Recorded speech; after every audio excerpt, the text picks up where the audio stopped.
Hi there, good morning everyone. This is Liz Davis. I am a nutritionist and I specialise in digestive health for busy women. So I help busy women fix their painful digestion, heartburn, reflux, bloating, any kind of related hormone issues, chronic fatigue and so on. And I do this with state-of-the-art gut testing if we need it, hormone testing and so on, and then diet and lifestyle upgrades to bring things nicely back into balance for you again. So a big area that I deal with and that people tend to have a lot of difficulty with is with hormone function, particularly in this case thyroid function. And there's a big link between your gut health and your thyroid health, so I'll go into that in a bit more detail. So essentially what tends to happen is you'll be feeling very off. You can have a whole slew of symptoms, not know why you're getting them. You've perhaps had tests done at the GP and they've all come back fine, and then you don't really know what's happening. So your test results may have come back in range, but they may not be quite optimal, enough to make you feel really good, and as you should be feeling. So there can be several reasons for that, which I will just go into in a second. So your thyroid gland, is very tiny, but it's really important. And it plays a part in your metabolism, in your heart health, in your digestive function, and your mood. So it's really important. That's why if you have suboptimal thyroid function, you can be feeling ropey in more than one area, and the effects can be far-reaching around the body.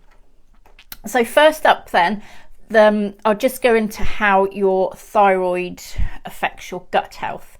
So it's really important to have optimal levels of thyroid hormone circulating, because it's really important to make sure that your gut's functioning optimally. So if you haven't got enough thyroid hormone going around, everything tends to slow down, including your gut peristalsis. So that's the series of contractions that happens throughout your digestive system. So if everything's slowing down, that's just not happening very quickly, and your gut's not squeezing everything through quickly enough, and that can cause problems with bloating and discomfort, etc., and can be a trigger in itself for these kind of IBS symptoms.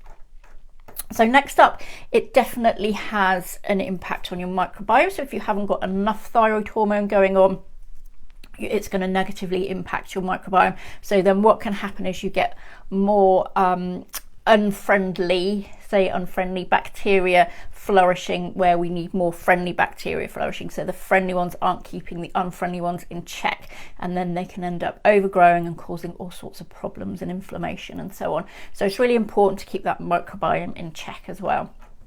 So all those things together can then sometimes give rise to SIBO. So SIBO is often behind a lot of IBS symptoms. So it can be causing constipation, diarrhea, excessive bloating. Is very painful, and this can be problematic because what's happening is where the gut's not squeezing everything through properly, those bacteria can then end up setting up home further up the digestive system in the small intestine, which is not where it's supposed to be, so hence why it causes all these problems. So if you're worried about that, then I can arrange for a test for you, definitely. So do pop me a message if you want to be tested for that.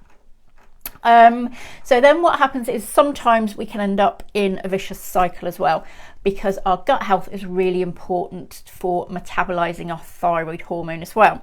So it's been shown that a large percentage of our thyroid hormone is activated in the gut. It's activated by our gut bacteria. So the thyroid produces T4 hormone, and then that gets activated to T3, which is the active form in our gut by our gut bacteria, or a lot of it does anyway. So if that conversion isn't happening properly, then you haven't got enough active form of thyroid hormone circulating, and that can make you feel, or suffer with all these symptoms that the thyroid does tend to be active for you in.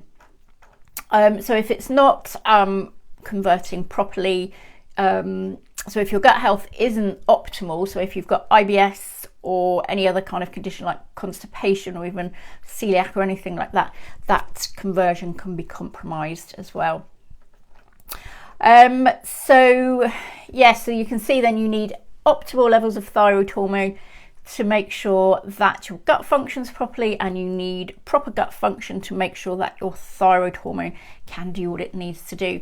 Okay, I hope you found that useful. If you did, do like and share. Pop me a DM if you'd like more information about testing or nutrition coaching, and I shall see you next time. Okay, bye.